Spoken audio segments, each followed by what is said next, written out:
We've heard a few challenges. Most of them seem to be focused on the people themselves. So, some of the challenges, now I'm going to kind of ask about other barriers that also come into play and how do we overcome them? I know for a good example in DeKalb, one of our challenges and or barriers was, we have a number of people who are not in our Active Directory. They may choose to not have a cell phone or what have you, and then trying to deploy the key fobs or some other technology that will assist them. So other barriers that you can think of, Kim?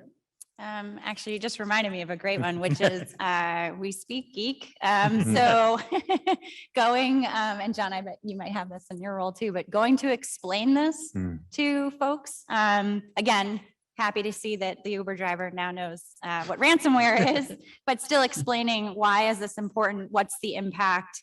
And what's the business implication or let's say higher level implications of why this is so important.